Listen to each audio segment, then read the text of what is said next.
कहाँ चला गया तू मोहन? 3 दिन हो गए, कोई खबर नहीं।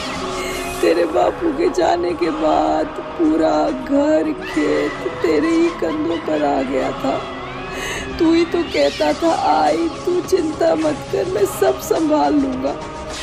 लेकिन अब गांव वाले ताने देते हैं, कहते तू भी मुझे छोड़कर शहर भाग गया। सच है बेटा, क्या मैं इतनी पराई हो गई तेरे लिए?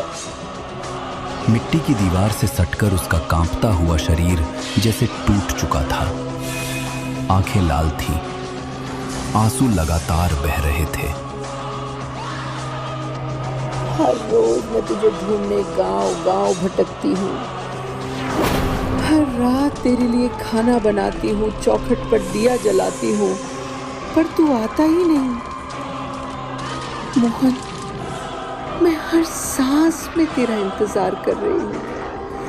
बता, कहाँ है तू? किस हाल में है मेरा लाल? तस्वीर को सीने से लगाकर सावित्री दहाड़ मारकर रो पड़ी। वो चौथी रात थी। भूखी प्यासी सावित्री बाकी 3 दिन की तरह मोहन को तलाश कर घर पर लौटी। उसकी आंखें थकी हुई थीं, फिर भी उसने अपने बेटे के आने की चाहत में खाना बनाया, लेकिन वो नहीं आया। थककर कब उसकी आंख लग गई पता ही नहीं चला। गांव में सन्नाटा था, चारों तरफ घुप अंधेरा। दूर से किसी कुत्ते के भौंकने की आवाज आ रही थी। उसी बीच किसी के चरमराते चप्पल की आवाज सावित्री के घर की तरफ बढ़ने लगी।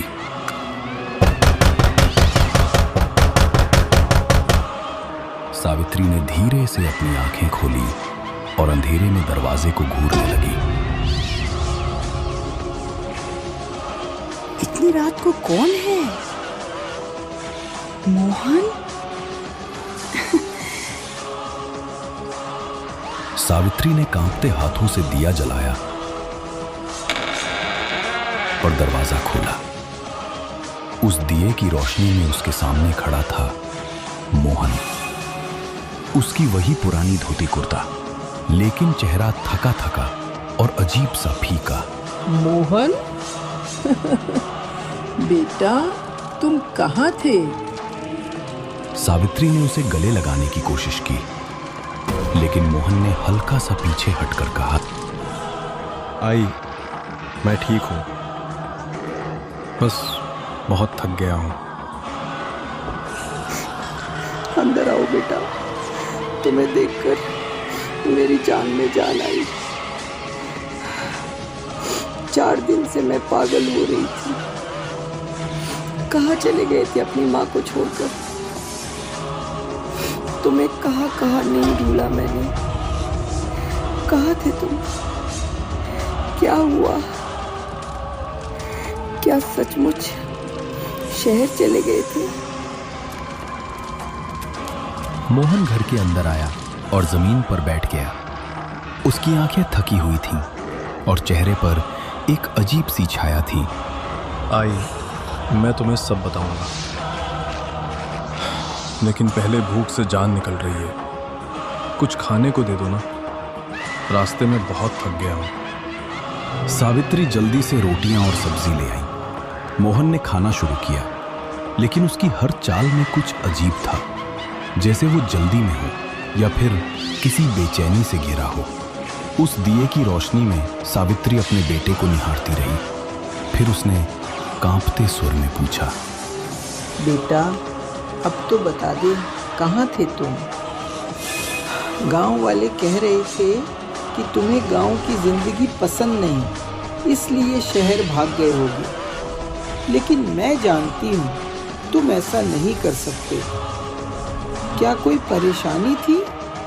काम पर कुछ हुआ? मोहन ने एक निवाला मुंह में डाला और धीरे से कहा, आई, मैं शहर नहीं गया था। मैं तो पड़ोसी गांव में काम करने गया था, केशव काका के खेत में। उस दिन तनख्वाह मिलनी थी, इसलिए उसे लेकर शाम को ही निकल पड़ा। रास्ता लंबा था, सूरज भी ढल रहा था। मैं बहुत थक गया था, प्यास से गला सूख रहा था।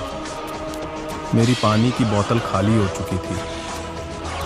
वो पूरा रास्ता खेतों और जंगल के बीच से होकर जाता है। जाहिर था वहां आसपास कोई दुकान या घर नहीं। तब मुझे याद आया पास का वो पुराना कुआं। मुझे कोई और चारा नहीं सूझा, तो मैंने उसी कुएं के पास जाने का सोचा। मोहन ने एक और निवाला खाया। सावित्री की सांसें तेज हो गईं।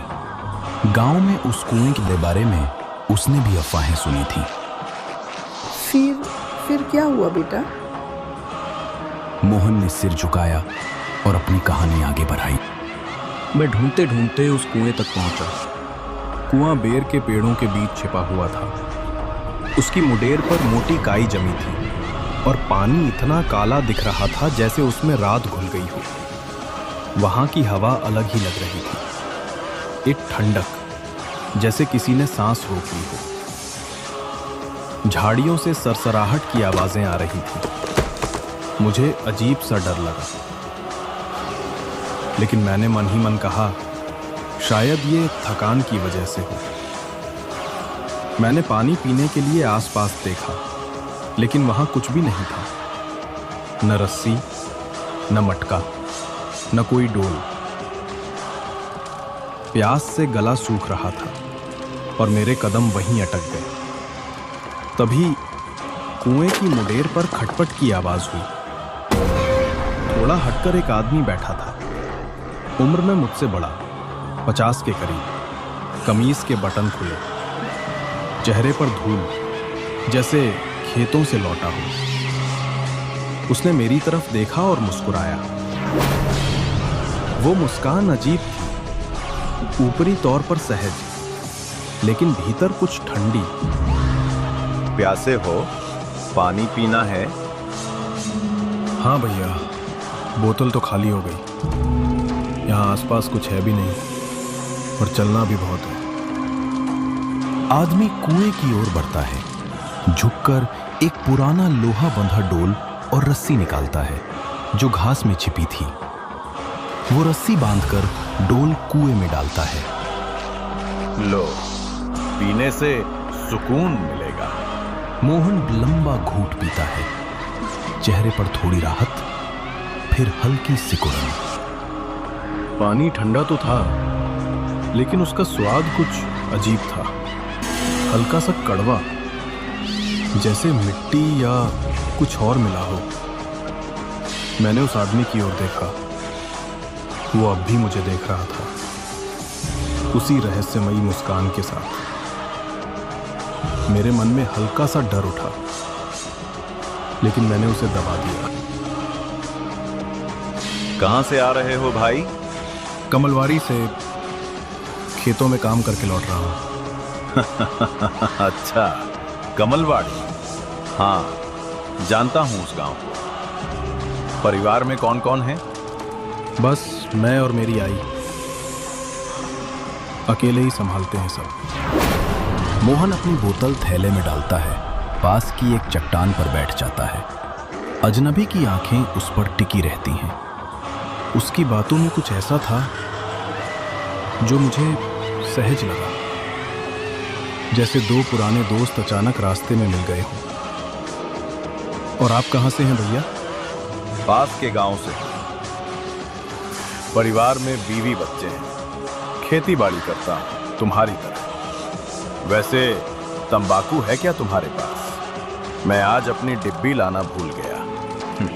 आदत खराब है, लेकिन अब तो ऐसी लत लग गई है कि छूटती ही नहीं।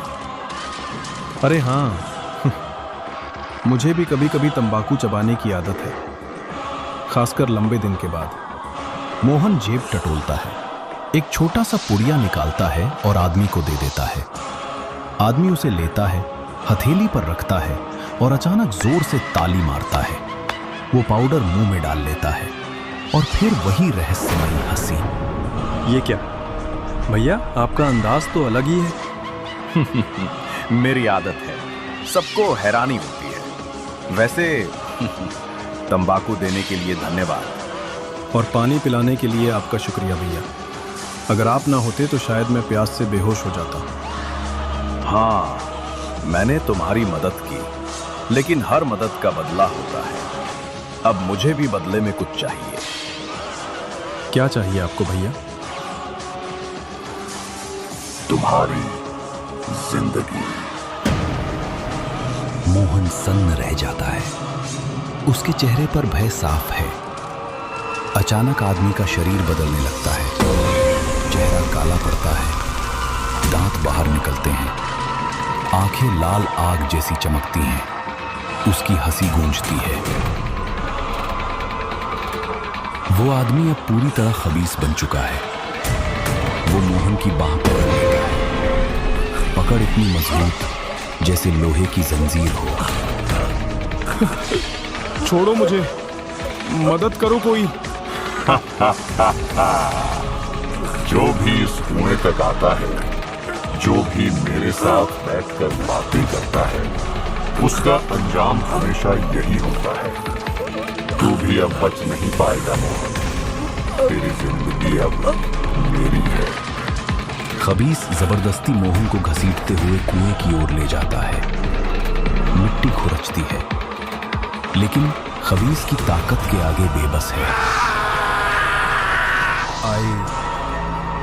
मैं नहीं जानता वो क्या था।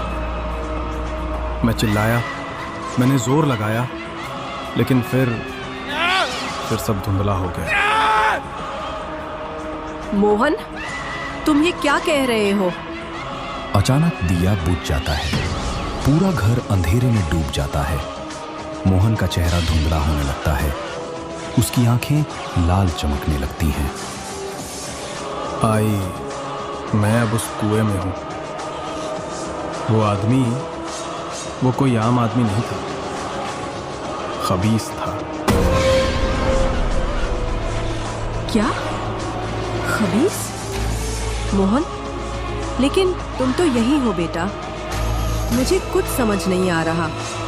सावित्री कांपते हाथों से फिर से दिया जलाती है, लेकिन कमरे में उसके अलावा कोई नहीं होता। मोहन, मोहन, कहाँ चले गए? सावित्री का शरीर थरथरा रहा है। अचानक उसकी आंखें खुल जाती हैं। सुबह हो चुकी है। वो पसीने से भीगी हुई खाट पर बैठी है। सपना था? लेकिन उसके चेहरे पर शक है। दिल कह रहा है कि ये सपना नहीं, सच्चाई थी। वो इधर उधर देखती है। जमीन पर वही थाली पड़ी है जिसमें आधी बची रोटी रखी है। सावित्री दहाड़ मारकर रो पड़ती है। गांव वालों, कोई तो आओ। मेरा मोहन कुएं के पास, मेरा मोहन कुएं के पास है। गांव वाले उसके साथ कुएं की ओर दौड़े। वहां पहुंचकर उन्होंने देखा कुएं के किनारे मोहन की चप्पलें और तंबाकू का डिब्बा पड़ा था। कुछ बहादुरों ने कुएं में झांका और अंदर मोहन का शव तैर रहा था। सावित्री रो पड़ी। मोहन की मौत हो चुकी थी।